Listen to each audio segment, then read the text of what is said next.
ایک داڑھی والا آدمی مجھے دیکھ رہا تھا۔ میں اٹھ کر اس کے پاس جا بیٹھا اور میں نے اس سے پوچھا، کیا آپ مسلمان ہیں؟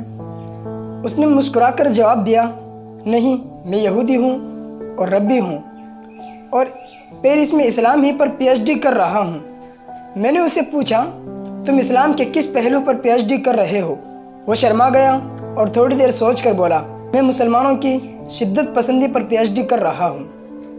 میں نے کہا لگایا اور اس سے پوچھا، تمہاری ریسرچ کہاں تک پہنچی؟ بولا، میری ریسرچ مکمل ہو چکی ہے اور میں اب پیپر لکھ رہا ہوں۔ میں نے پوچھا، تمہاری ریسرچ کی فائنڈنگ کیا ہے؟ اس نے لمبا سانس لیا، دائیں بائیں دیکھا، گردن ہلائی اور آہستہ آواز میں بولا، میں 5 سال کی مسلسل ریسرچ کے بعد اس نتیجے پر پہنچا ہوں کہ مسلمان اسلام سے زیادہ اپنے نبی سے پیار کرتے ہیں۔ اسلام پر ہر قسم کا حملہ برداشت کر جاتے ہیں، لیکن یہ نبی کی ذات پر اٹھنے والی انگلی برداشت نہیں کر سکتے۔ یہ جواب میرے لیے حیران کن تھا۔ میں نے کافی کا میز پر رکھا اور میں سیدھا ہو کر بیٹھ گیا۔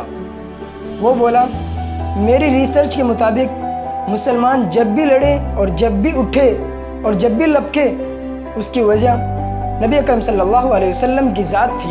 آپ چاہیں ان کی مسجد پر قبضہ کر لیں، آپ چاہیں تو ان کی حکومتیں ختم کر دیں، آپ ان کی قرآن مجید کی اشاعت پر پابندی لگا دیں یا آپ ان کا پورا خاندان مار دیں، یہ برداشت کر جائیں گے، لیکن نبی اکرم صلی اللہ علیہ وسلم پر اٹھنے والی انگلی کبھی برداشت نہیں کر سکتے۔ لیکن آپ جو ہی ان کے نبی اکرم صلی اللہ علیہ وسلم کا نام غلط لہجے میں لیں گے تو یہ لوگ تڑپ اٹھیں گے اور پھر آپ چاہے پہلوان ہو یا فرعون، آپ سے ٹکرا جائیں گے۔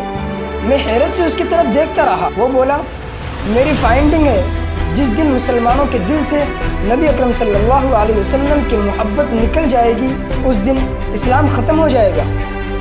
چنانچہ آپ اگر مسلمانوں کے دل سے اسلام کو نکالنا چاہتے ہیں تو پہلے آپ کو مسلمانوں کے دل سے ان کے رسول کو نکالنا ہوگا۔ کافی کا میز پر رکھا اور کپڑے کا تھیلا اٹھایا، کندھے پر رکھا، سلام کیا اور اٹھ کر چلا گیا۔